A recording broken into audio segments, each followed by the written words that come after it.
एक छोटे से गांव में रामू नाम का एक गरीब किसान रहता था। उसके पास बस एक छोटा सा खेत था जो उसके परिवार के भरण पोषण के लिए पर्याप्त नहीं था।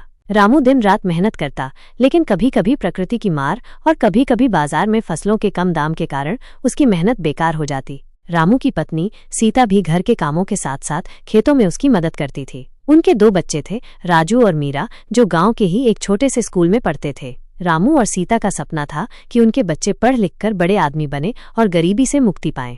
एक साल गांव में सूखा पड़ गया। रामू की फसल पूरी तरह से बर्बाद हो गई। उसके पास खाने के लिए भी कुछ नहीं बचा। वो और उसका परिवार भूख से तड़पने लगे। रामू ने गांव के साहूकार से कर्ज लेने की कोशिश की, लेकिन साहूकार ने उसे मना कर दिया।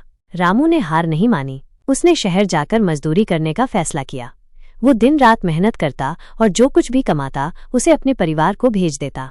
सीता भी गांव में ही रहकर खेतों में काम करती और बच्चों की देखभाल करती। कई महीनों की कड़ी मेहनत के बाद रामू ने कुछ पैसे बचा लिए।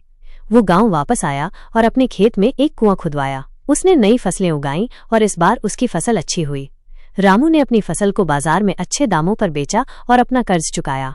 रामू और सीता ने अपने बच्चों को अच्छी शिक्षा दिलाई। राजू एक डॉक्टर बना और मीरा एक शिक्षिका। उन्होंने अपने माता पिता के सपनों को साकार किया और गरीबी से मुक्ति पाई। रामू और सीता ने अपने बच्चों को हमेशा मेहनत और ईमानदारी का पाठ पढ़ाया। उन्होंने उन्हें सिखाया कि कभी भी हार नहीं माननी चाहिए और हमेशा अपने सपनों के लिए लड़ना चाहिए।